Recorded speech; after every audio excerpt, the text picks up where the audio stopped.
What is up, everyone? Welcome to the Mind of Marsal podcast. This is episode number 119. I'm your host, Armando Marsal. You can find all of my work over at fantasyguru.com. Follow me on the Twitter machine at Armando_Marsal, as well as on Instagram, Threads, and TikTok at Mind of Marsal. Before jumping into it, I just want to thank each and every one of you for tuning in. I greatly appreciate you all. Remember, folks, if you're enjoying the content, enjoying the podcast, please make sure you follow, rate, review, and like the podcast wherever it is you're consuming it there. Also, you can now find all of these podcasts on YouTube, the video version of these podcasts. So make sure you're checking that out, my YouTube channel there at Mind of Marsal.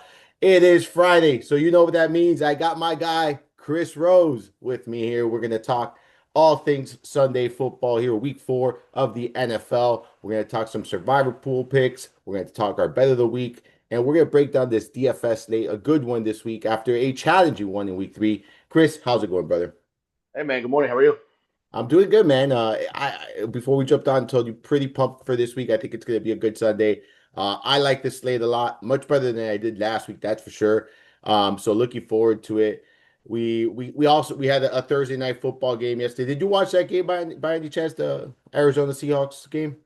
So I went to Miller's Ale House and I probably watched a little over a half of it. I thought it was good. I mean, you kind of feel for like Marvin Harrison. He's been going through it this year, and you could see that touchdown really like pulled a weight off his shoulders. It's going to be interesting to see how they kind of come back from this tough loss. Sam Darnold. I mean, clutch Sam Darnold. I don't know. I don't know what else you could say. Highest completion percentage in the league. Just those Thursday night games are always boring, but I think it was a well played division game. Yeah, it, Yeah. it it definitely you look at some of those drops from Martin Harrison, even going back to last week and then this week, with, forcing a turnover there when he that pass was dropped there. I think he's going to turn it around, right? Like I don't think this is here to stay. Like he's a very talented guy. I think there's a lot of things going on there. Also inside the locker room, like there has to be something going on there between him and Kyler Murray, in my opinion. There.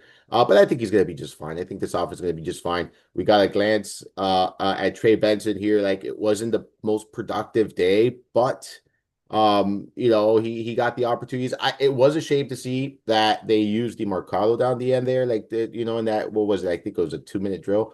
Um, I hope that's not here to stay because that was Benson's role before when Connor was healthy. So it's the same running back, right? Like why not just use him in that two minute drill? Really could have helped. Really could have used them there for fantasy Yeah. this week, Chris. But I agree. It wasn't the most exciting game of the week. I think that we're going to have some much better football in the upcoming days here. So looking forward to week 4, Chris. We have 11 games on the main slate, a smaller slate this week because we have a morning game. Your Vikings are playing. They're in London, right? Is it? I think was where they're at. They're in Ireland. Oh, Ireland. There you go. And London's the following week, correct? Yeah. Because they're back to back. Yeah, okay. Yeah, back to back. Yeah. Yeah. So that game is not on the main slate there, and then we got 2 Monday night games, obviously, and then the Sunday night game. So 11 games on the main slate, Chris. And as we always do, we're gonna go position by position. We're gonna discuss our plays, our guys, our matchups that we're targeting here, and um.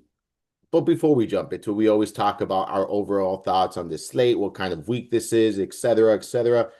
Talk to me about week 4, and what the slate looks like too this week. I mean, it sets up much better than it did in week 3. Starting to get a little bit of some stats that we can kind of go by. I know next week in my quarterback article, I will have some stats. I kind of wait till the 4th week to kind of accumulate some of that stuff. But there's some quarterbacks that I like that should be in low ownership. And then, what we mentioned before we actually jumped on here is, do we really need to play a chalk running back? Because we've seen the first 3 weeks, do chalk running backs really help win tournaments? And they really don't. I mean, I think more so if you're going to follow and play cash games and listen to Jeff's article, I think that's where you kind of slide over and play those chalk running backs where, they help you get to that 50%. But I think we have to kind of deviate a different way, especially when we kind of build in our GPP lineups away from the chalk guys. Yeah, I agree. Like I start using this year's data. I kind of start implementing it this like after 3 weeks, 4 weeks, like you as well. I do place a little bit more emphasis now, starting in this week. We do have some data, especially if it correlates a lot with last season. I think there is a lot of correlation with several defenses, kind of tendencies. If you go back to last year, they struggled against the run. You look at this year, they're struggling against the run. So it's kind of the same tendency here. Um, so I definitely think, kind of correlating the two this week still it is a good idea, but we could start focusing and placing a lot of emphasis on this year as well, like you said. So, man, it's crazy because, we haven't seen like you said, we haven't seen the chalk running back, like some of these GPPs at the, winning lineup consistently this year. And there's been a lot of good play at the running back position. Like that's the thing. Like there's been a lot of big games and big moments here. So yeah, I'm looking at this week and I'm seeing, hey, look, I like the running back position. I like the value at quarterback, and I'm looking at a potentially another three running back week. Like that's kind of the way I'm approaching this week, given some of the options. I think there's going to be some big weeks for some of the rookies that have been quiet throughout the season. So I think like maybe recency bias is going to get us some good ownership there. So looking forward to some of these matchups. And we say, rookies, it's going to take a little while to get going, this and that. It's been a month now, right? Like this could be that week. So keep that in mind when you're thinking about these players that kind of started off slow that can maybe get it going sometime this week or even next. We'll start at the quarterback position, Chris, like we always do. And you wrote the quarterback article this week on the site there. And that's, if you haven't read it, guys, strongly recommend it. That goes up every Tuesday, the QB coach there, done by Chris. Where are you at? Talk to me. I read your article. I know where you're at, but let everyone know where you're at the quarterback position this week. So there's two guys I'm really enamored with this week. Number one, I'm going back to Caleb Williams. He has been arguably the best quarterback in the league so far to start the year. 107.6 QBR. It's more so what he's doing with his legs and his escapability. I know everyone dogs on this guy, but if you look at what he's done, he's been unbelievably good. 4 touchdowns last week, almost had five, nearly 300 yards passing, and he's averaging nearly 24 fantasy points per game. It's hard not to get to Caleb Williams this year or this week, especially with his rapport with Roma Dunze. On the other side, the guy that I'm probably going to play either with a tight end or by himself that I really love is Drake May. May, another guy that has that 20 point floor, and it's just been fantastic this year. 101.3%, 101.3 QBR, 5 touchdowns, 2 interceptions. He's also running the ball extremely well, averaging 5.3 rushes, over 20 rushing yards per game. That's 2 points right off the bat right there. A little bit of a tougher matchup against Carolina, who has been good against quarterbacks this year. But again, who have they played? They really haven't played anybody that is up to par with Drake May. And then the third guy that's kind of up in the air right now that I see a 1% ownership after he was at 30 last week is Marcus Mariota against Atlanta at 5K. If Mariota is in again, I think it's a great spot to play a 5K guy naked. Just don't even play with anybody. 40 rushing yards, 6 carries. He ripped off a long run. Another guy that kind of is in that, the Carson Wentz. We talked about Mariota at 5K, that with that rushing ability, that dual threat in a game that's going to be competitive, which I think that Atlanta's going to have to get out of their ass from what they did last week, how bad they looked. I like Mariota, especially if Daniel Daniels. I know he got some limited practices in. If he's out, those are my three guys I'm going to go to in GPPs. I love those calls. So I have every single one of those listed on my list here of players to highlight here. I like the Mariota call, right? Like you're getting a very cheap quarterback. You're getting that rushing upside. Go back to like his recent starts. It's been pretty productive, right? Like and he has wheels. And like you mentioned, that's the kind of upside you're looking for at what I think it's 5K. Pull it up, and I believe it's 5K on the nose, if I'm not mistaken. Yeah, it's 5K on the nose. Like his price tag, like he gives you so much flexibility this week, and you don't have to pair him up. You don't have to stack him. He's one of those rushing upside quarterbacks, so you're getting a very cheap price. I like Drake May, man. We've talked about him. I think we talk about him pretty much every week, by the way. And he's just been like consistent, dude. Like he offers a very solidified floor, over 20 fantasy points in each of his last two games. Still just 5,500. Like that's what we've talked about. Like he started the season off 5,500. He didn't have the best of games, but he had 16 fantasy points. He went down to 52, 53. Now they're back at 55. Still too cheap. I think he's a 6K plus quarterback, if we're being honest. And until I see that price really shift, unless he has an absolute disaster, very difficult matchup, I'm not fading him. And you mentioned it, Carolina. They faced Trevor Lawrence. Okay, okay, whatever. Kyler Murray. Okay, and then what? Michael Penix. Like, come on. Like, all right. Like, I think Drake May is the better quarterback of that bunch, if we're being honest. Like, so I'm okay with Drake May here. You mentioned the man, Caleb Williams. Like, yes, he's had some moments this season, right? Like where you're like, oh my God, like not great, but then he's flashed some great moments.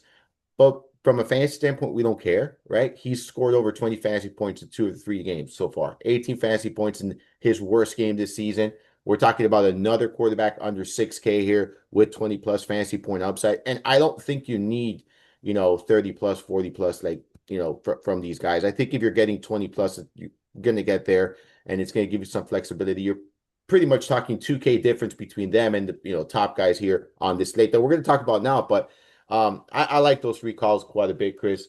Uh, Look, if you're paying up, so all the heavy hitters are on the slate, by the way. We got Josh Allen, Lamar Jackson, Jalen Daniels if he goes, right? We know that if he does it, we like Mariota. And Jalen Hurts at the cheapest one, he's the only one that's below the 7K range at 6,700. I'm never going to talk anyone out of any of those 4 quarterbacks ever, ever. Like, right? There's just going to be times that I want to choose it. Do I want to play Josh Allen against the New Orleans Saints? Absolutely, right? Like I think this is this is the kind of matchups you look for. My biggest concern is they're 15 and a half point favorites in this game. And how much is Josh Allen really going to have to do in this game to win? Like, like he, in my opinion, he kind of coasted through Miami. Like he took the night off and he still had a good game, 23 fantasy points. But this is the problem. If you're paying 7,700, that 23 fantasy points not going to cut it for you. Like those 23 DK points, it's a good performance. It's not going to like bust your lineup. But if you're getting the same production from a 5,800 or 5,500, quarterback, and you're using that extra $2,000 somewhere else, I think that's where you kind of benefit, Chris. But talk to me. Are you paying up all the way this week at quarterback? No, especially on the Buffalo side with the running back being a chalk play. I don't think that I can get to Josh Allen again. I will never knock anybody to play him in cash just because of the safe floor. I'm just probably not going to get there. There's really two only guys that I'm looking at sub 10% ownership. One being Justin Herbert. Again, Yes. him and Caleb Williams can be arguably 1-2 here with how good they've been this year. 6,300 with the price of Keenan Allen, with how good Quentin Johnson's been. Lad McConkey kind of taking a backseat to those guys. But again, a 105 QBR, 6 touchdowns, 1 interception. He has one of the better matchups on the slate against the Giants. We've seen them get torched by Dak Prescott. They're giving up almost 20 fantasy points per game, 67% completion rate. So I like Justin Herbert there. And then on the other side, I really like Geno Smith. I know he's going to be a little bit popular, but in a game that I expect points to be scored, especially being heavy on the Chicago side, Geno Smith is going to have to throw it here. He looked great last week, 3 touchdowns that had come from behind. They were playing from behind, so they had to throw a lot more. But Chicago's given up 25 fantasy points per game to the position, the highest on the slate with a 76% completion rate. This is a spot. If you're not going to play Geno Smith, there's a receiver, Jacoby Myers, that you're going to want to play in this game. Yeah, I have Myers on my. I think people are going to be chasing Tucker. Sure. I'm staying put with Myers. We'll get there with the wide receiver position. I like the call on Geno Smith, right? Like you, Mhm. and I love, by the way, I love the Justin Herbert call. I feel like he's a strong tournament play. Like I really do feel like he's a strong tournament play here. Um, Someone that's kind of gone under the radar this season, in my opinion, and not really talked about a lot, but I think he's having a phenomenal year. I like his price tag. Don't think a ton of ownership he's gonna garner a ton of ownership there. So I do like that quite a bit. Um, they are quite and then you mentioned Geno Smith. I like the matchup here. Like at the end of the day, the Bears defense are not they're not that good. Like they're a defense you want to pick on. They're a defense you want to target. So I'm in. They're dealing with a lot of injuries in that secondary, like we've talked about. We talked about it last week. I'm in on him as well. I'll say this: like Josh Allen could win anyone in a tournament. By the way, like it's not that he cannot. Like Josh Allen can single handedly win you a tournament any given week. My only concern about this week is yes, he can have a ceiling game and they blow out the New Orleans Saints, but man, he's going to have to do all of he's going to want be the one to be doing all the damage, right? Like in the first quarter. I just don't see this game staying close whatsoever. Like that's my concern. So like um that's my biggest thing. If I am going to pay up for a quarterback and I'm looking at one of those top four, it will be Jalen Hurts. I'll say that. Like 6,700 for Jalen Hurts is just too cheap in my opinion. Like he's that guy that for me really stands out in that range. I think that, this is going to be a back and forth game. I don't think this is going to be a game where the Philadelphia Eagles, completely blow out the Bucks. They're a team that is going to put points up. I think they're expected to get Godwin this week back. So like he's expected to play. Like I think Kurtz is very sneaky in GPP. He would be my GPP guy alongside Justin Herbert. We didn't talk Daniel Jones, man, but I'll say this, man. I'm only running one lineup, so I don't see myself getting there. But if you're running multiple lineups and you want and you're multi-entering in the Millionaire Maker, he's someone you want to include in your player pool. He's just someone that goes overlooked every week and consistently produces on solid numbers, and it's always sub 10%. So I just want to toss that name out because he's always in my player pool. I guess you could say where I'm thinking and maybe considering him some random stack, but I do like him here against the Rams. Anything else here at the quarterback position, Chris? No. All right, let's jump to the running back position. And all the way at the top, we got Christian McCaffrey, Bijan Robinson, Jahmyr Gibbs, Saquon Barkley, Jonathan Taylor, Derrick Henry, and James Cook, all upwards of 7K.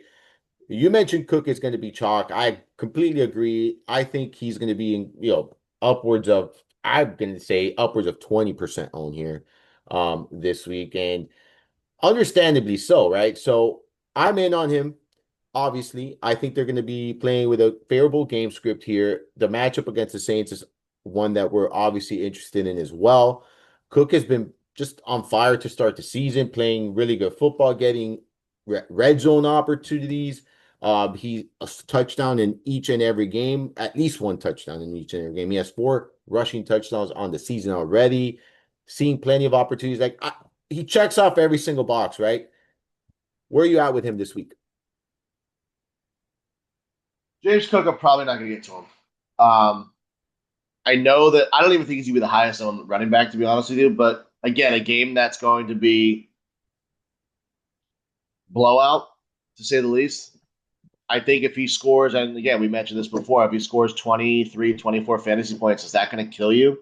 I think you can find that elsewhere in some other guys. The guy that it's tough for me to fade right now is Omarion Hampton. This kind of falls into the Jordan Mason, what we saw last week, where he's a core play and you have to play him. I mean, involvement in the passing game. The Giants are going to have a little spark with Jackson Dart.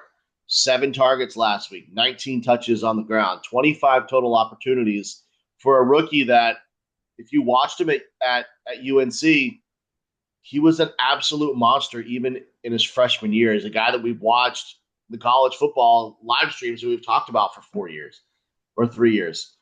So he at 5,900, it literally falls right into how Jordan Mason was last week with Najee Harris going down, Hampton being the bell cow, 20, 25 opportunities.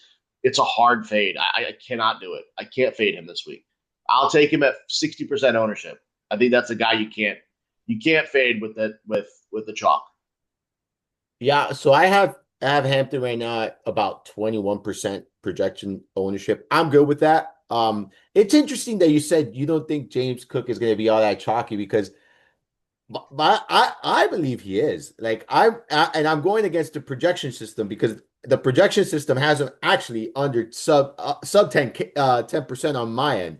I don't know where you have James Cook. I don't think that that's going to be like the I have at final number. 12.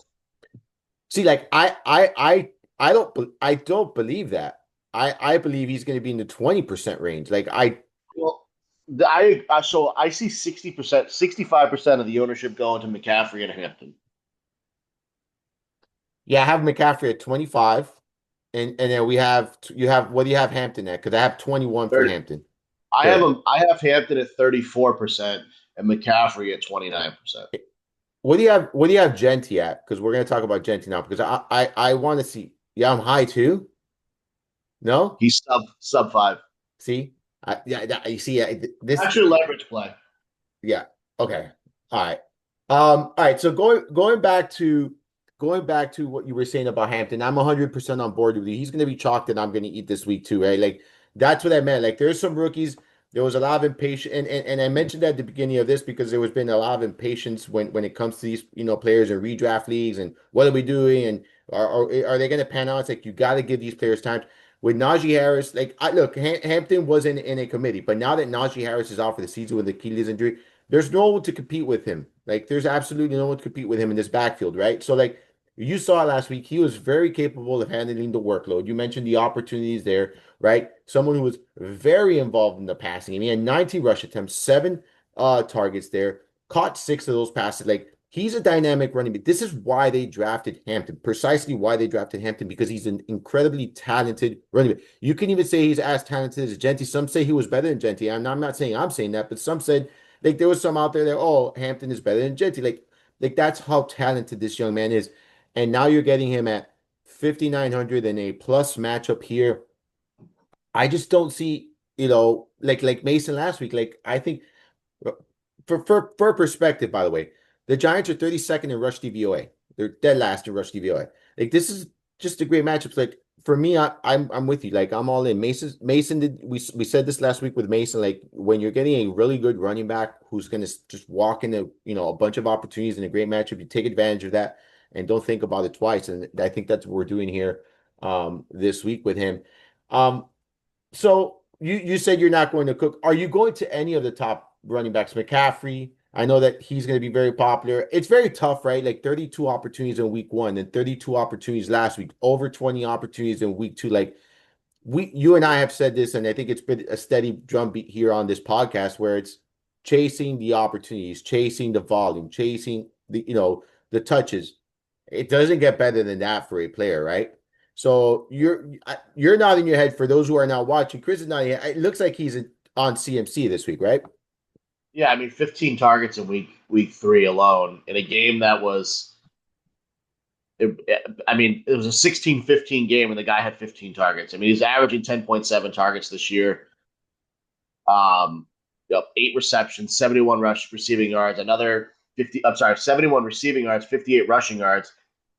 It's hard to fade him here. We know that this defense can be had on the ground and through the air. You tell me that I'm going to get a guy that's going to get the ball 15 times. And again, if this is even whether it's Brock Purdy or whether it's Mac Jones, I would like to see Mac Jones in the revenge narrative going against the Jaguars because I do think that he's going to continue to press McCaffrey.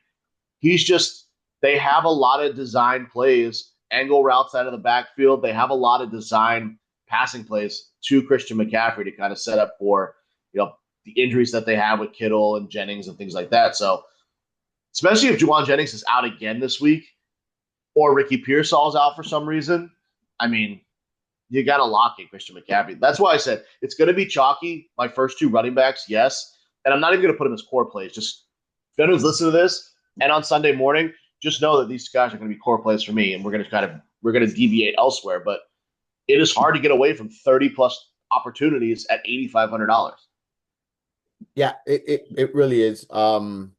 He's someone that, and it doesn't matter who the quarterback is. It doesn't matter like the matchup. It just doesn't matter. So I agree with you, man. Like I'm just chasing these opportunities. I feel like he offers both such a safe floor and the upside is significant. Like he continues to, so keep in mind, all right? Like, so he's continued to deliver over 20 fantasy points. He only has one touchdown this season, and he's top 20 fantasy points in every game. And this is the PPR DK. Um, Dude, imagine he's scoring in each of these games. You're talking about 30 fantasy points. Like all you need is a touchdown. And if you know that if he doesn't score, you're getting 20 plus. Like, yeah, man, give me that all day, every day. And twice this Sunday, baby. So look, another guy I think that's a leverage play in this range here for me is Jonathan Taylor. I'm gonna keep talking about him every week. Like I talked about him last week. Said I thought he was gonna have a multi-touchdown game. He had a monster game there. This offensive line is playing elite right now. Like this offensive line is playing really well. And when you have a really good offensive line, and I know the Rams have done a good job against the run, so I'm not looking forward to this matchup. But when you have an offensive line that's really been elite, and a running back like Jonathan Taylor that takes advantage of that, I'm always going to play him, especially under a K. He is, again, I said this last week, and I'm going to say it again. He's an AK running back in my book. He doesn't offer that pass catching upside to some of these, but he's still giving you 20 plus opportunities, right? And this guy's a bulldozer. So like I'm in on Jonathan Taylor at 7,500, that low ownership in GPPs. He's not a core play for me like he was last week, but I do think he's a strong GPP play this week here. Are you at all interested in Gibbs or in Bijan this week, or are we not really going in that direction? So I am interested in Bijan. I think it's a bounce back game for him. Okay. Um, at that sub ownership, I really like him here. But I mean, the problem is for me is going to be like, do I have the salary to get to Bijan? So that's kind of like where I'm stuck. Um, Probably not going to get the Gibbs against Cleveland. I still respect their defense a little bit. And dude, what a freaking call with Jonathan Taylor last week with you, man. Like, absolute smash game. Got the ball in the red zone, had that long touchdown run. Dude, absolutely phenomenal. Phenomenal call on that one. At 7,500, yeah, it's a bit of a tougher matchup against the Rams, who I think have been really good up front in the front seven. But I think he's matchup proof. Again, you mentioned it. Their offensive line, even with the loss of Fries Yeah. and their center going to Minnesota, this offensive line is like banging in front and just blowing holes around. And again, Taylor's just been hard to tackle, especially once he gets to the second level. So I like to call it 7,500. You're going to get him again, probably sub 5%, and a guy that has been matchup proof. But for me, he'll be a secondary option for me. And again, same thing with Gibbs, same thing with probably Bijan. Um, I don't know if I'm going to go three running backs this week. I'm probably going to go there with my third guy being Kyron Williams. I just like the matchup here against where the Rams are going to try to go ahead and keep this Colts, which is weird to say, this Colts offense off the field. I think they kind of run this around Kyron a little bit more. Hasn't been great. He hasn't been yet to break 100 yards, and he's only got in the box twice. But I do think this is a game where we see Kyron Williams kind of get in the end zone twice this week. There you go. And by the way, you mentioned Taylor's tough to tackle, right? 16 missed tackles this season. Number two amongst running backs, baby. Who's Guess who's number number one? one? Who do you think? He's one of those running backs in the top. It's not McCaffrey. It's Is Bijan. Saquon? It's Bijan. 19. He has 19 missed tackle Boris, but yards after contact per attempt, 4.35 for Jonathan Taylor, dude. Wow. That is we have to let me see. That is one. Let me see. One, two, three. So of running backs with at least 25 rush attempts, that is number three. Uh Damn. Judkins is number one, and David Montgomery is number two. Just some fun facts and some fun nuggets while we're just talking running backs here, ladies and gentlemen. Yeah. Man, he Uh looks like 20. He looks like 2021 Jonathan Taylor. He averaged like 5.5 yards per carry. dude, he's been an RB1 before. Like he just there was injuries and they Man, just he was not great. He was great in 2024 too. I mean, 11 touchdowns, 1,400 rushing yards. yeah. He looks phenomenal. Could it be that he has a stable quarterback play? Yeah, I think that's what it might be, right? I think that's what it might be. It's about time. All right, let's dive into the sub 7K range, right? And here we got Bucky Irving, Kyra Williams, Ashton Genty, Alvin Kamara, Chuba Hubbard, Omarion Hampton, which we've already talked about, Travis Etienne, David Montgomery, and Tony Pollard. I took us all the way down to right before the 5,500 range. Look, Ashton Genty, for me, in my opinion, this is that week that he can go off, right? When you look at the opportunities in week one, he had 21. In week two, it was a 9-20 loss, very difficult matchup against the Chargers. And that game, he had 15 opportunities. Last week, he had 70 opportunities. Another game where the game script just was not in their favor, right? They were trading points here. Um, he hasn't done much, man, but the opportunity has been there. And I read a stat that he continues to get hit like right behind the line of scrimmage often. Like he doesn't really have a ton of space, man. And I'll be honest with you, man. When you look at we talked about missed tackles. He's currently tied fourth in the NFL. Like yards after contact, he's at 3.11. Like that's a pretty decent number here for running backs. With his volume, dude. Like This is the matchup where I think he can go off, right? You look at the Bears, they're not a good run defense, all right? You look at the Bears are currently sitting 26th in rush DVOA. All right. This is a defense that has given up the second most rushing yards, 5.3 yards per carry. They've given up two rushing touchdowns. They've given up a 100% catch rate to the position. They're giving up over 23 fantasy points on both FanDuel and DraftKings. I mean, this is the week, in my opinion, that Genty pops off and completely goes overlooked, and everyone is going to be on him in week 5, right? Like that's what's going to happen here. I'm going to try to be on him this week. I want to be ahead of that train. I want to be in that train when it's in the second stop, not that first stop. And I think this is the week where Genty goes off. Chris, what do you think? Yeah, of course, I love Myers this week, but I see a spot where you can get Genty at that sub 5% ownership at 6,200. They said they want to run the ball. They said they want to get him more opportunities. I don't think his 3.1 rushing yards per attempt is sustainable. I think there's going to be some positive regression, and a guy that's getting the opportunities saw him have 19 touches or 21 touches in week 1, another 17, was not involved in the passing game. I think they have to get him involved in the passing game. Chicago's going to score. So I think a 17 carry floor again with probably 4 or 5 targets in the passing game is 100% doable. Yet to get in the end zone over the last 2 weeks, I think this is the week that he could break out. He is that cheap third running back that you need this week. It's a Yeah, toss up between him and Kyron around the same price tag. yeah. It like well, I know you like Kyron a lot, but man, how much ownership do you have Kyron at? Is he coming in at a lower ownership? No. Kyron is over 12, over 13%. Yeah. I mean, dude, I just look at this. I look at this matchup. I think this is going to be a very good game, actually. I think the Raiders win this game, to be honest, but I think this is going to be a very good game. Um, and I just see his role, man, and his involvement. It's for me, I think when you look at Genty and you look at his talent, like he just hasn't played to his potential. And you Yep. look at the matchups, they haven't all been great. Like New England, okay, didn't have a first game of the season, fine.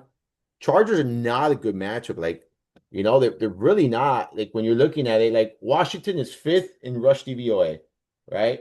The Chargers are 16th, but they're good defense, right? Like so, like he hasn't had great matchups. Like I like this spot for him, dude. Like I really do. Um, Talk to me about Kyron Williams though, because I know you like him. Yeah, I mean, it's just a good spot for Kyron here. I think they're going to end up having to run the ball here, kind of set the tone. I mean, he plays so many snaps for them and just involved 20 plus opportunities. It's just a volume play for me. And I wanted to find that third cheap running back. And I don't want to play one of the chalk guys, whether it's James Cook, or any of the chalk guys. I just want to stay away from that this week. And because I already have two of them. I already have Hampton. I already have Christian McCaffrey. It's just a volume play for me. Are you looking at any running backs 55? Are there any other running backs actually in this range that you like? Like we already talked about Hampton, so we don't have to really like. But Kamara, ETN, any of these guys? No, Nah, same for me, no one. man. Like I get the Pollard discussion because of the volume and chasing volumes, man, but he just has not been productive at all, dude. Like, and I don't know if this is the game. And what worries me here, like, this is what worries me the most. Like, he has only one target in 2 games this year, right? Like in week 1, one target. Week 2, just one target. Cam Ward doesn't really check it down much. I was talking to a buddy of mine and we were having this conversation. Even back in his college days, he didn't really check it down much. Um, so that is a concern for me with Pollard, especially if this is a game where we expect maybe Houston playing with a lead, right? So that's my big knock on him.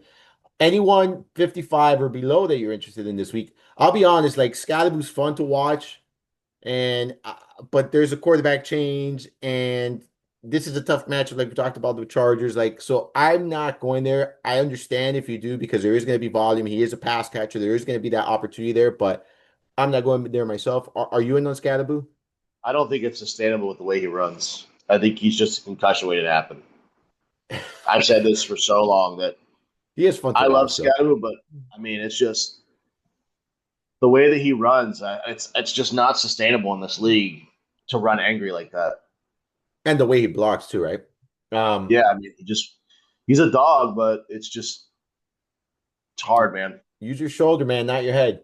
Uh, I have two guys here in this range that I'm gonna talk about. Swift is a volume-based guy if you want low ownership. So Yep. he's my volume-based guy this week. Like he would be my volume-based guy. Just keep an eye on him. Like he's obviously we know he's dealing with the injury there with the hip injury, but again, he was able to play last week, so we're good. I think we're gonna be fine. Um, so just keep an eye on that. But I think if you're looking for low ownership player with nice volume, I think he's your guy at a very cheap price here. So he would be that guy. And then Travion Henderson, hear me out on this, dude. Last week, Stevenson fumbled twice. Antonio Gibson came in, he fumbled. All right. This is one of those situations where it's a GPP only play. I'm not saying that he's now automatically now going to take over, but after the fumbles, Henderson stepped in and finished out the game. Played decent. Like he's someone that can handle the workload, can catch passes back, super explosive. I think in tournaments in this game, he's another player. Like if you're doing a again, if you're doing a Drake May stack and you want to do a three-man stack, I think Henderson could be in that. You could do Henderson without a Patriot stack, but I think there's GPP winning upside here with Henderson. And if he does see a little bit more opportunities this week, I think he's in for a potential big game here. We've talked about, the Carolina defense being good, against the pass. This is a defense that struggles against the run right now. When you look at it, they're allowing a 5.7 yards per carry. They've allowed the fourth most rushing yards this season. And this stems back to last year as well. They struggled against the run. So this is a matchup I like here quite a bit for him. They're 19th in DVOA against the rush as well. So I like Henderson. It's just a matter of we still don't know exactly what the role is going to be this upcoming week. And that's the risk you're going to have to be willing to take. But at a cheap price, I think he has GPP winning upside, Chris. Any thoughts on that? And then anything else at the running back position before we go to the wide receiver? Yeah, anytime you got other running backs that fumble the ball, you're going to get opportunities. So I get the Travion Henderson play. The guy, I already know I like, Quinshawn Judkins, just absolutely taking over that RB1 role. 18 carries, another two targets in the passing game. Tougher matchup with how good Detroit has been against running backs, only giving up 70 rushing yards, 18 fantasy points per game to the position. But a guy that's going to have opportunities, that's a cheap price. Um, I think he's gonna have those red zone opportunities as well. So I really like him a lot. Yeah, I listen, volume, right? You mentioned it. We mentioned it last week. We said the volume is going to be there. Yep. I think he's going to be, even if they're chasing points, he's going to catch passes to the backfield. So, like, I'm good with that call as well. Let's move on to the wide receiver position, Chris. And this week we got Puka Nakua, Nico Collins, Amon-Ra St. Brown, and Malik Neighbors highlighting our top price players, all 7K or above. Are you looking in this range this week? Probably not going to get to the high price dollar guys. The guy that I can make a case for is Puka Nakua here against Indy, but I'm probably not going to end up getting any of these guys. I said it last week. I'll say it again. Puka Nakua is a cheat code. He's underpriced, in my opinion, at 7,900. That says a lot. Over 25 fantasy points in every game so far. A touch, what? Like he's had over 100 yards in two of his first three games. At least 8 receptions, double-digit receptions in 2 games. Like he has an incredibly high floor and an immense ceiling. Keep in mind, he's done this with no receiving touchdowns. He does have that one rushing touchdown in week 2 where he busted off a 45-yard run for a touchdown there. But it's yeah, like you mentioned, it's if you're paying up at running back, like you want to pay up this week and you're trying to pay up for two, it is difficult to get in this range. I think if you are paying up, he's the one that makes the most sense. I also like Nico Collins here. I think when you look at Nico Collins, he's just someone that's always going to be in my player pool in tournaments because he has that big play upside here. I like the matchup here for him. So I'm in on Nico Collins in terms, but if I'm prioritizing anyone up here, Chris, it is going to be Puka Nakua.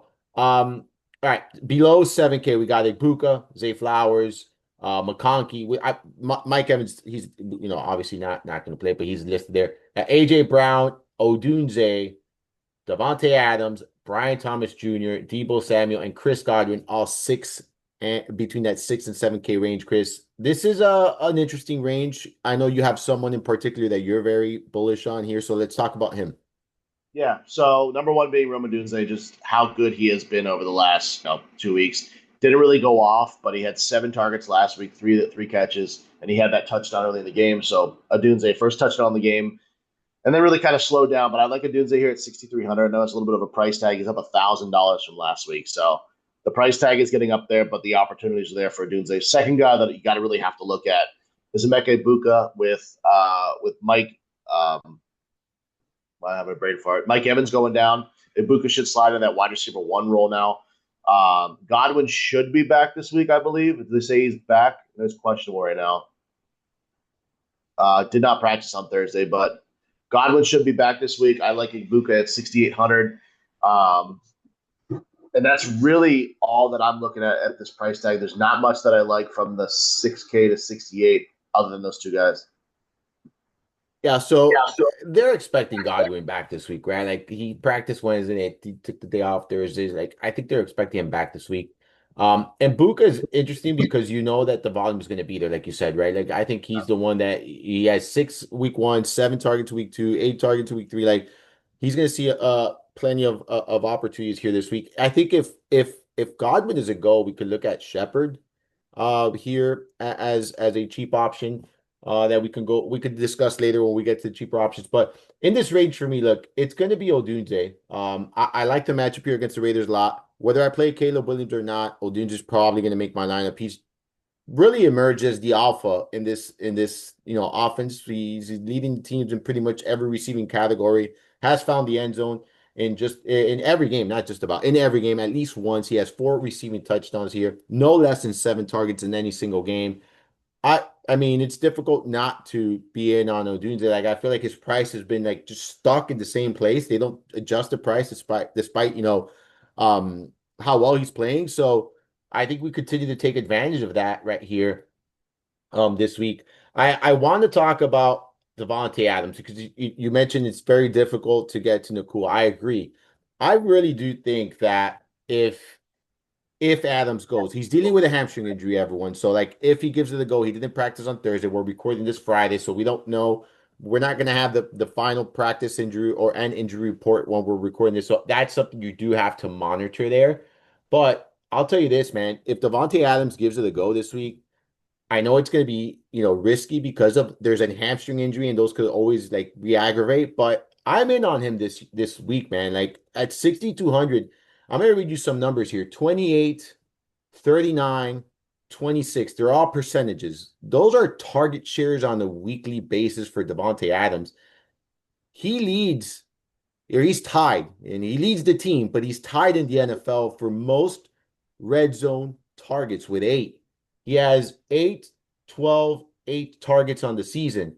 He has a touchdown in each of his last 2 games. He's top 50 receiving yards every single game this season. He's 6,200.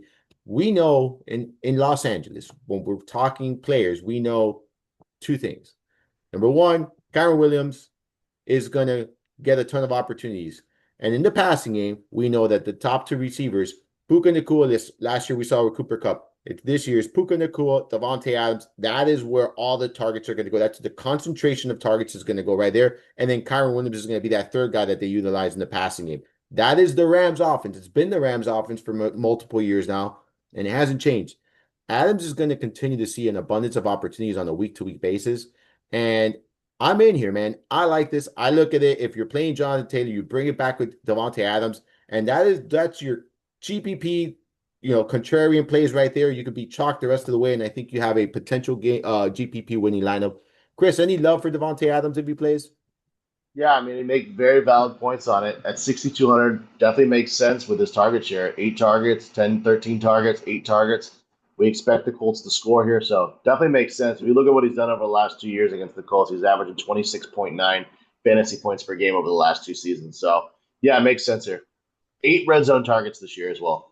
Yeah, yeah, that's the thing. Like you got to look at these kind of opportunities. Someone who has a massive target share, including the red zone for his team. So yeah, I like him here, man. I think he's that guy in this range, aside from Odunze, that really pops for me. Um, let's look at 6K and below. We talked about Godwin, Deebo Samuel. They're in that 16. So if we're looking at Jamison Williams, Ted McMillan, Xavier Worthy, Drake London, Pearsall 5,700. We got McLaurin at 55, DJ Moore, Keon Coleman, Quentin Johnston, all 55 and 6. There's someone right below that 5,500 range that you and I really like a lot. But anyone in this range that you're interested in? Ricky Pearsall would be the guy that I kind of lean to here. Questionable with a knee injury, did practice on Thursday, but guy 11 targets, going to absorb a lot of those targets, especially with these guys down, especially if Jennings is out still. So if you're going to kind of based on that price tag, you said a 55 or 5,300. No, 50, he's what, 5,700, right? I think Yeah, Pearson. Yeah, yeah. yeah, In this yeah. range, dude, is Drake London for me. Like I kind of dig Drake London. I think he's underpriced. Looking at the matchup here against Washington, it's not one shying away from. So I'm digging here, London this week at 5,700. I think it's a GPP play, not really a cash game play, but someone who just continues to like he's getting the volume, right? Like obviously the production is not consistent and the quarterback play has been but he has two games of with at least 8 targets, and in week one we saw that 15 target game. Like I think he's going to continue to see plenty of targets in this contest here against Washington. So like GPP only play for me, but not someone I'm prioritizing by any means here. All right, I mean, 5,400 Kobe Myers. Let's talk about that because I think you and I are in lockstep like with him this week that we both like him. We both continue to view him as underpriced here. I get it. He's coming off a down week. I think this is a bounce back spot against the Bears. Talk to me about him. Yeah, it is 25% target share, 20% in the red zone as well. So I think it's a game where he had a down back to back weeks where he saw double digit targets. Only four last week. We saw the emergence of Trey Tucker last week, which I think is a fluke. I think they just keyed in on Jacoby Myers. He just was wide open. But yeah, it's a good spot.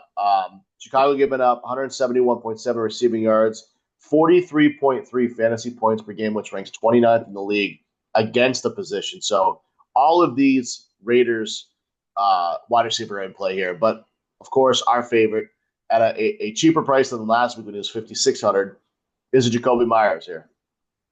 Yeah, man, it's tough to get that kind of volume. And I get one I agree with you 100%, by the way. Like Trey Tucker, can he go off again in this matchup? Yes, right? Because he has that big play potential, but he's not someone that's going to sustain that kind of volume. Like he's not. Like I wrote this in an article that I posted earlier this week. In the opportunity on the snaps and opportunities, like this is not someone who's been consistent as far as the kind of volume that he got last week. It varies from week to week with him. He's that big play, volatile player. I'm gonna stick with the horses here, and I'm gonna go with the same thing you're saying. I'm gonna go with Jacoby Myers. I just love the upside you're getting here. I love the volume. I love the fact that his price is very, very affordable here.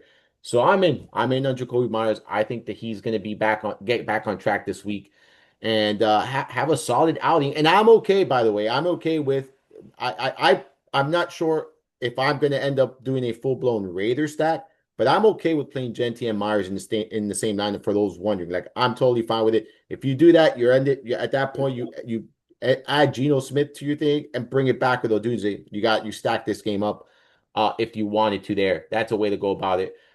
Chris, anyone else though here in this range? Like Quentin Johnston, are you going in that direction? Are you chasing those numbers that he's been performing this year? Nope.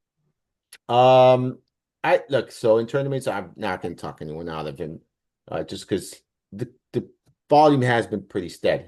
But I prefer playing Keenan Allen. Like if I'm playing anyone here, it's going to be Keenan Allen in the passing game. He just looks like the Keenan Allen of old. Continues to see.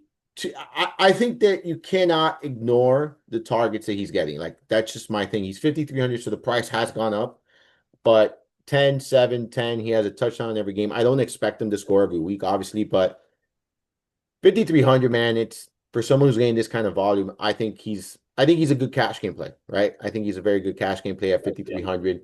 Um, anything on Keenan Allen or any of these Chargers receivers? I think Keenan Allen is probably the best play out of all of them at the price tag that 5,300. Um, he definitely looks like the Keenan Allen of old. If you're going to pair him up, I would just pair him up with Justin Herbert. I don't know if I'm going to end up getting him this week, but the opportunities are there. Yeah, it's gonna be tough to get to him this week. I agree with you there, but yeah, I like Keenan Allen, and if I agree, if you're playing any charge receivers, I'll continue to lean on Keenan Allen until his price gets a little bit too inflated here for me. Any of these, I know you usually go to Chris Olave because of the volume. Are you going back there this week, considering that they're going to be chasing points at Buffalo? I think Olave is interesting. He has a 31.9% target share with 4 red zone targets this year. But anytime I play him, I always worry about the injuries with him. So I don't know if I'm going to get there. But at 5,100, especially if they're playing down with how good Spencer Rattler has been this year, it definitely makes sense. Yeah, I agree with that. I think that you can make a case for him. Another cheap guy I've been gravitating towards every week, and I'm going to say this every week. It's Michael Pittman, guys. I like Michael Pittman. I still think he's undervalued here. I view his price tag at 5,100, and I think it's silly. I think he should be closer to that 6K range. If we're being honest. So I like him here. He's someone that could consistently sees decent amount of targets here. 6, 5, 8. He's not going to get you 10 on a consistent basis, but he's still getting decent volume here. I said I like Daniel Jones as a GPP. I would pair him up with Pittman if I'm stacking this Colts team here. If I'm trying to stack the passing attack here, Pittman's a good way to do it as well. Any sub 5K guys that you're interested in this week? I got two. Um, it's been really hard for me to kind of figure out any of the cheap guys. I don't really have anyone right now, to be honest with you. All right. Christian Kirk, 22% target share in his first game back, working out of the slot there. I like Uh, that. someone that look didn't perform well, but I don't care about the performance. I care about what that role was his first game. And there's correlation here, right? When you go back and you look at Stephon Diggs last year as he operated out of the slot for Houston, over a 20% target share during his time there when he was healthy. Christian Kirk, first game, 22% target share. I don't think this is something that was a fluke. I think this is actually here to stay. I'm expecting a 20+% target share here for him on a consistent basis. So I'm in on that here and I like it. When you look at, another guy that I'm in on this week is Ayo Maynor. We've been on him pretty much every week, and he remains very, very affordable, especially on DraftKings. I believe he's 3,900. And again, I'm going to read some numbers out for you. 28, 20, 15. Those are target shares. Last week, scored again. Back-to-back weeks with a touchdown here. Has had at least 5 targets in each and every game. This is not the best of matchups. I understand all that.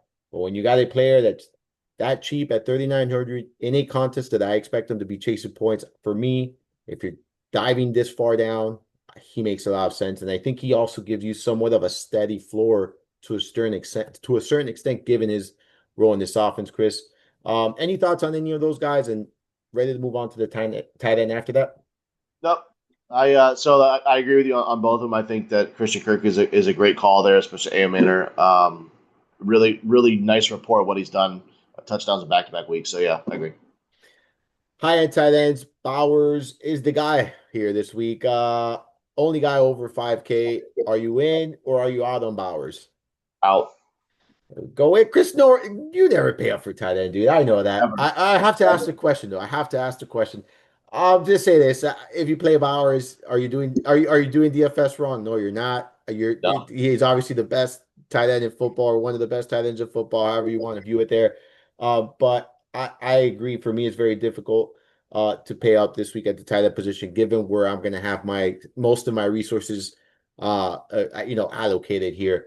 So we're looking at Kelsey's the next guy up at 4,800. Then you got Tyler Warren, 4,600. Dalton Kincaid, 4,500. Laporta, 4,400. Mark Andrews, 4,300. Jawan Johnson, over 4K, baby, 4,200 there. Zach Ertz, 4,100. And our guy, Hunter Henry, staying at that 4K range right there at 4K on the nose. Talk to me about these tight ends. Are you going to be in this area or are you going to continue to dive down? It hurts my heart that Johnson is over 4K. Absolutely hurts my heart because I'm not going to play him now. I liked him under 4K. I hate him over 4K. I think the guy that I like most in this range is probably Hunter Henry with what we saw him do last week. 11 targets, 8 receptions, those two big touchdowns. I think Henry's just a fantastic play at 4K. Not paying up to anyone else. Yeah, I mean, what I hate about Henry this week is that everyone's gonna be on him, right? Like it's like Yep. everyone saw that last week and everyone's gonna be on him. You and I have been talking about Henry this entire, season. I have more so, but I know that there's been some weeks that he hasn't hit, but there's no denying his role, right? I know that Drake May has spread the wealth in the passing game. He does, spread the ball, but at the end of the day, Hunter Henry is a security blanket for him, right? He's someone that I think is going to get some red zone opportunities. I absolutely love Hunter Henry. When you look at the Panthers, no one has given more receiving yards to the position than the Panthers. They've given up a 78% catch rate here, 18 receptions to the position this season. So the matchup is good. The role is really good here. And I think it makes for a cheap stack as well, right? When you're looking at the New England Patriots, it's a cheap stack. Carolina 31st in DVOA against opposing tight ends. So like really, really good spot here for him. I think this is just a smash spot. I think obviously not expecting a multiple touchdown game, but if he gets at the end zone this week, would I be surprised? Absolutely not. I like him here quite a bit. I think he's obviously a great point per dollar play.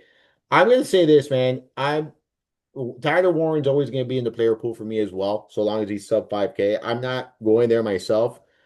This week, I don't think I'm going to get there, but I think he's always in the player pool this week, or this season, like as long as he's sub 5K. I just like what I've seen from this young man, and I think he's going to continue to be a big part of this Colts offense. Totally agree with you as far as Juwan Johnson's concerned. I just, again, like it's fine. The price increase is not that overly significant. It's just 300, but I'm not getting there myself this week. I want to mention a couple things about Kincaid and Mark Andrews because we do get a lot of questions regarding these two tight ends in seasonal leagues. So I know we talk a lot about DFS, but this is going to be correlated to this. But these are touchdown dependent tight ends, like in my opinion, right? Mark Andrews is a touchdown dependent tight end. Like if you play Mark Andrews, it's in a game where you're looking at it and you're like, all right, I need him to score a touch. This is the kind of game that, so like if you're ever considering, these are not high volume guys, these are not floor plays, these are boomer bust plays. That's why I view them. Um, I don't know if this is the game environment for Kincaid. Like Kincaid's gonna have to get on the board early. Like that's for me, like that's what it's gonna have to be. Kincaid's gonna have to be on the board early. This is a solid matchup. The Warnings are 20th in DVOA against tight ends. We know, that to score touchdowns, Kincaid could do it against anyone. So if I'm gonna play any of those two, it would be Kincaid, but I'm not going there this weekend. But I did want to say that because we do get a lot of questions regarding these two tight ends, and they're just very touchdown dependent. They're not consistent floor guys. So just keep that in mind when you're playing these guys. Um, any interest in those, sub 4K guys? If so, like who is popping for you at sub 4K? Sub 4K, Brenton Strange is one guy that kind of pops me at 3,200. Um, Other than that, I think Dallas Goedert at 3,900. I love Dallas Goedert. I mentioned it last week with how bad this passing game has been. I know he only had one target, but he made it count with a 33-yard touchdown or one catch. I think he's interesting at 39. And then the cheap guy that I'm probably going to end up rolling to. There's two guys. One being Jake Tongas, again for San Francisco. 3 targets last week, 5 week before, and then the rookie out of Los Angeles, Armando Marsal Jr. Should slide into that tight end.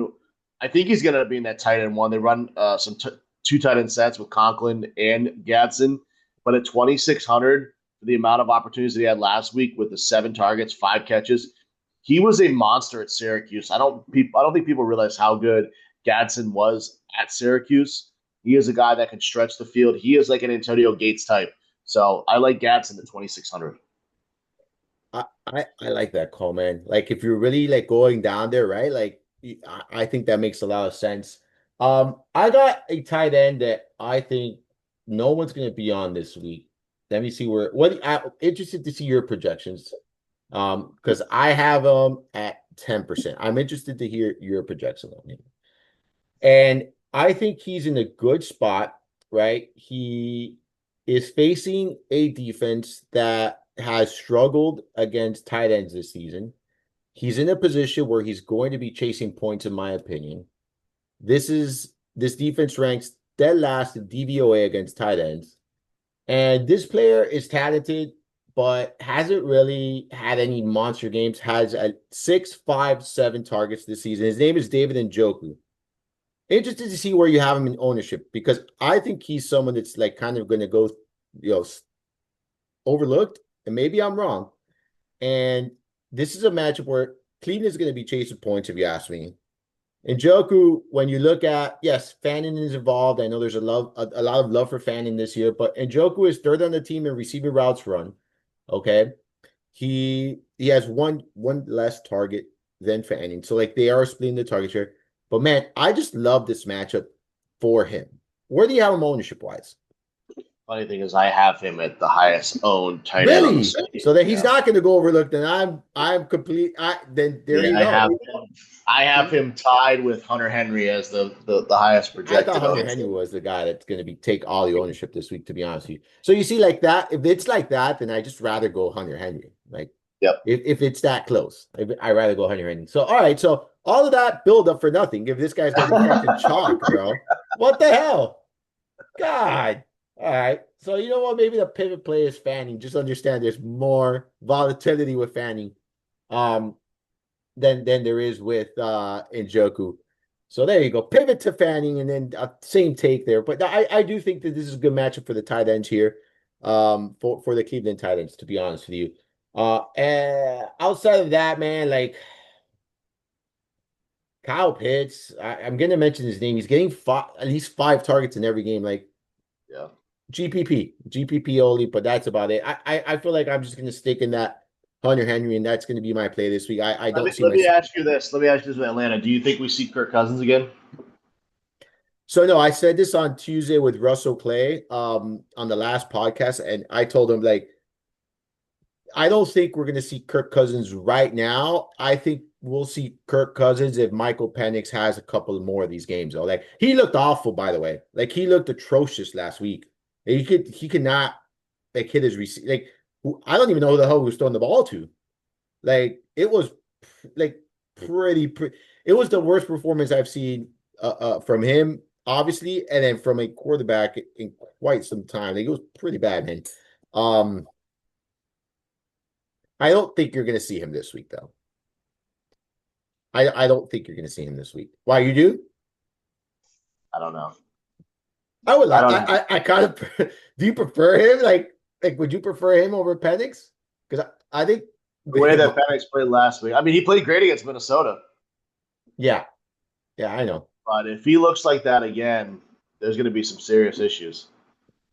Yeah. Well, I think they're going to call for it. They will call for Kirk Cousins to play.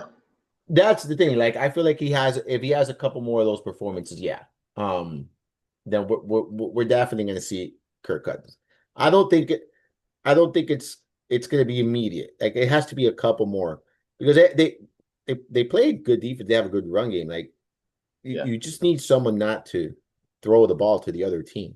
You know. Yep. Anything else? Dallas Goedert, does he interest you at all, man? Yeah, I mean, like I said, I mentioned this last week. I think that with the passing game being so shitty with the wide receivers, now AJ Brown did play better last week, but I think it kind of opens up Dallas Goedert in the middle of the field. Yeah. I agree with that right there.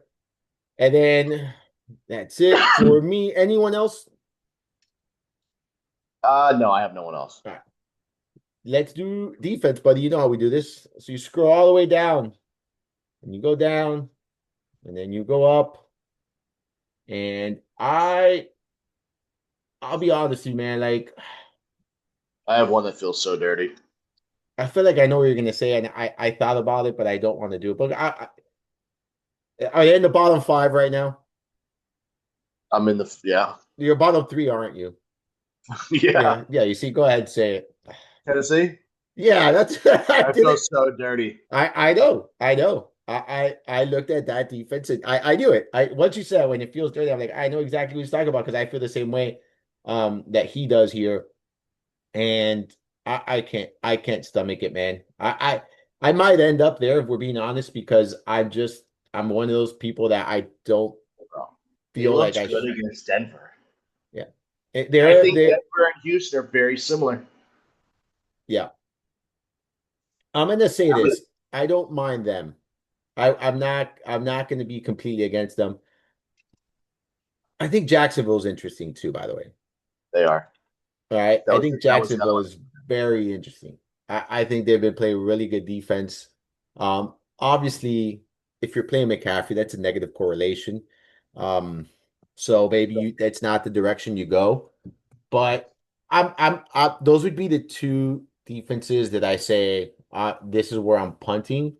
Um, but if not, I will go. I feel like that defense that I'm looking at is the Chargers. Like if you're trying like to be like safe against the Giants, it's a rookie quarterback. I like Dart a shitload, by the way. We did talk about him. I'm a huge fan of Dart. I just don't think This this is week? no, Oh, I was no. about to say, oh my In god. general, no, not this Yeah, week. I agree. Well, this is what I get the whole they're at home, so this is why I think the Giants wanted to do this shit last week, by the way, bro. Like they wanted to start him last week, they did it. I don't know if this is the fucking week to do it. Like the Chargers, I don't know, man. I hope he has a good showing because I think he's gonna be fun to watch. I think he's gonna be very exciting to watch, actually. Um, but I don't know if this is the week. I'll tell you, man. Like this is this is how I'm gonna play defense this week, and I know that this is like a shitty answer and like a gray answer, but like I'm gonna I'm gonna build my roster, build my lineup, and then kind of see what I have left and look at that range of where I'm comfortable with. If I'm going all the way down, the two defenses I'm gonna go with, it's gonna be the Titans and it's gonna be the Jacksonville Jaguars. Am I comfortable? Are they like in weeks past where we're saying we're comfortable with these cheap defenses? This does not make me comfortable whatsoever, but I'm okay with that. Like, because this is such a volatile position that I don't care, Chris. Like, so like that's how I'm approaching it this week. And I know maybe some people don't want to hear that. They actually want someone, but for me, I don't have that someone, right? So like I'm kind of doing that. And if I have extra money, yeah, I'm looking at Chargers.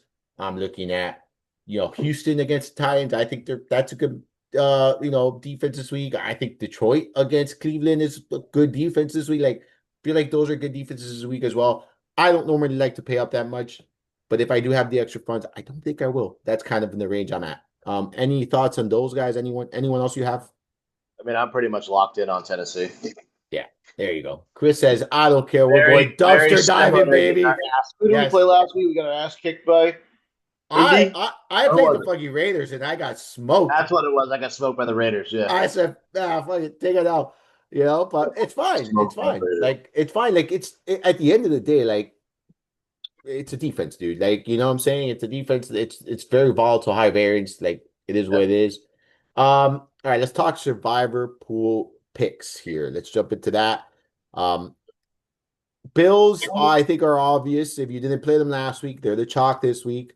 I think that's an obvious one. I like playing them. I don't think you need to take chances. I don't think you need to take risks, but I'm pretty sure maybe a lot of people who survived played them last week. So let's give a couple other that you like here. And if you want to look, I like the Broncos at home against the Bengals. For me, I think that's a good matchup there.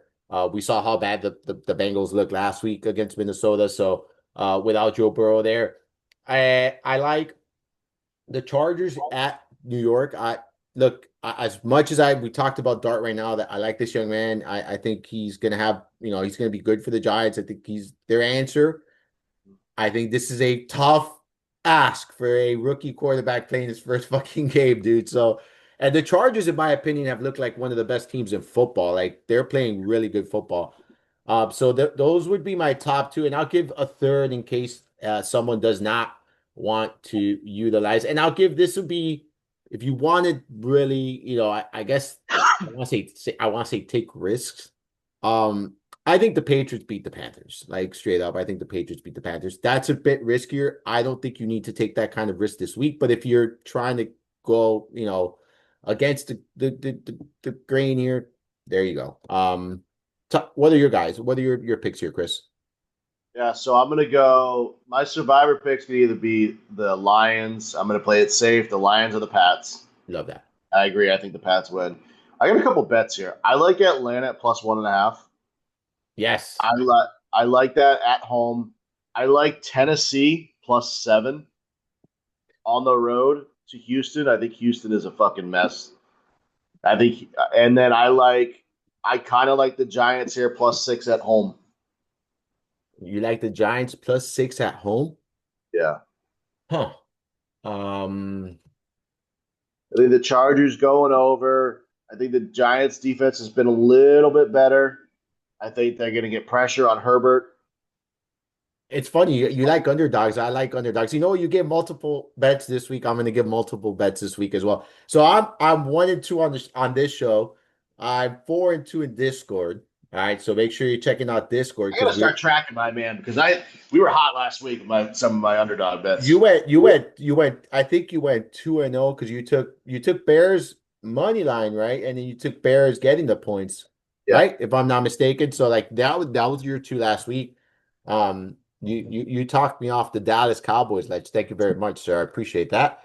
Um, so my two underdogs of the week here. I think the Colts are going to win. Straight up. I'm taking the Colts points. They're playing really good football.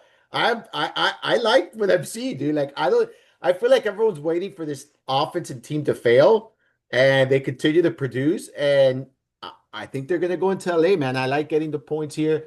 And I guess I'm a sucker for road teams this week, dude. Like that's just the way it is. And I do like the Jets. I like the Jets getting points. This week, I don't believe in the Dolphins, dude. Like they look bad, man. Like I know they came out and whatever, they showed some life against the yep. Bills, but the Bills didn't play their best game, man. And you're getting 2.5 points here. I think Justin Fields ends up playing. He's been practicing. He still has to clear the concussion protocol, but I think all signs points towards him playing. And when you look at Brees Hall, Garrett Wilson, and Justin Fields, and you look at the defense that Miami has been playing, I think the Jets win this game, man. I love Miami's Garrett one of Wilson this week. huh? I love Garrett Wilson this week. If he was on the slate, he'd be a corplet. Yes, I'm so looking forward to that Monday night slate, dude. Like I am so looking forward to that Monday night slate. I'm gonna be playing that for sure.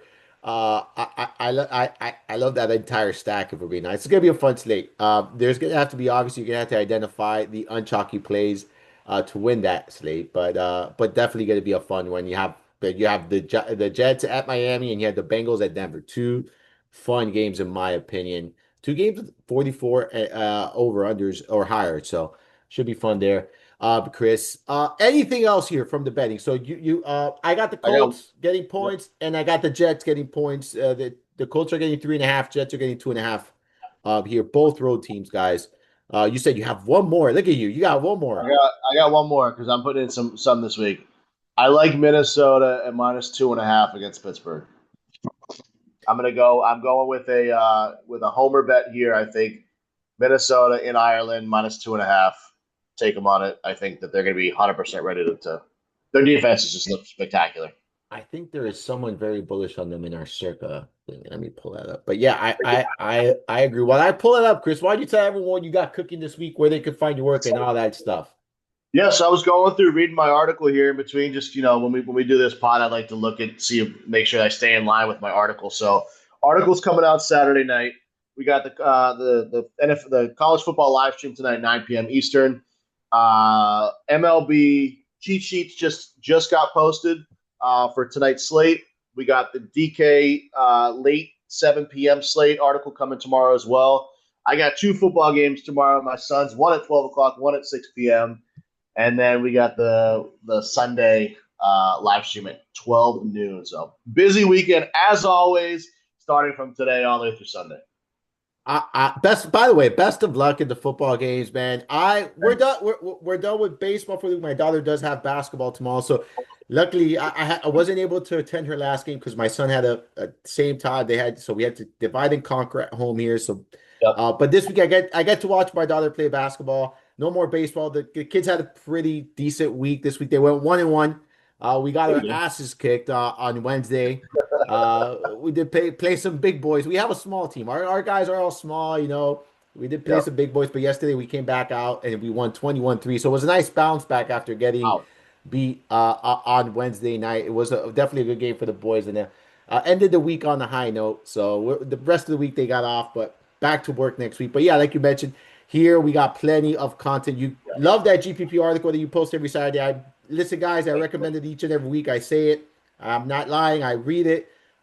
But Sunday we talk about it. So really great article that Chris writes each and every week. Strongly recommend everyone checking it out. And like he said, you can catch us every Sunday at noon Eastern there. And this week it's going to be a special Sunday, guys. So make sure you tune in. We're going to have a big, big, big week. And I know it. I know it. I told you it's going to be a big week this week, and it is. So make sure you tune in. We're going to have our the injury updates by then, the inactives and actives by then. So make sure you tuned in noon Eastern every Sunday there. And we also are in Discord. It's not like we're just in there and we're not. We're both in Discord as well, answering questions. We got Ted Schuster, Tyler Beaker, Russell Clay, Patio Joe, Rich Miletto, Ray Flowers, Jeff Metz, everyone Discord answering questions. So make sure you're in there checking that out as well every Sunday morning, helping you guys get ready for your week. Chris, as always, dude, always a blast. This is one of the funnest times of the week. We get to chop it all down here. We get to break down the NFL slates, look at these matchups, talk about what we're seeing, and then on Sunday we get to do it all over again, dude. So always a blast talking football with you, man. Always appreciate you hopping on the show with me and taking your time to discuss the slates. Appreciate you having you on, man. Guys, make sure you're following him. Make sure you're following his work. Again, you can find all of my work over at fantasyguru.com. You can follow me on the Twitter machine at Armando_Marsal, as well as on Instagram, Threads, and TikTok for the great Chris Rose. I am Armando Marsal. Hopefully you enjoyed this week's journey through the mind of Marsal. Until next week, folks.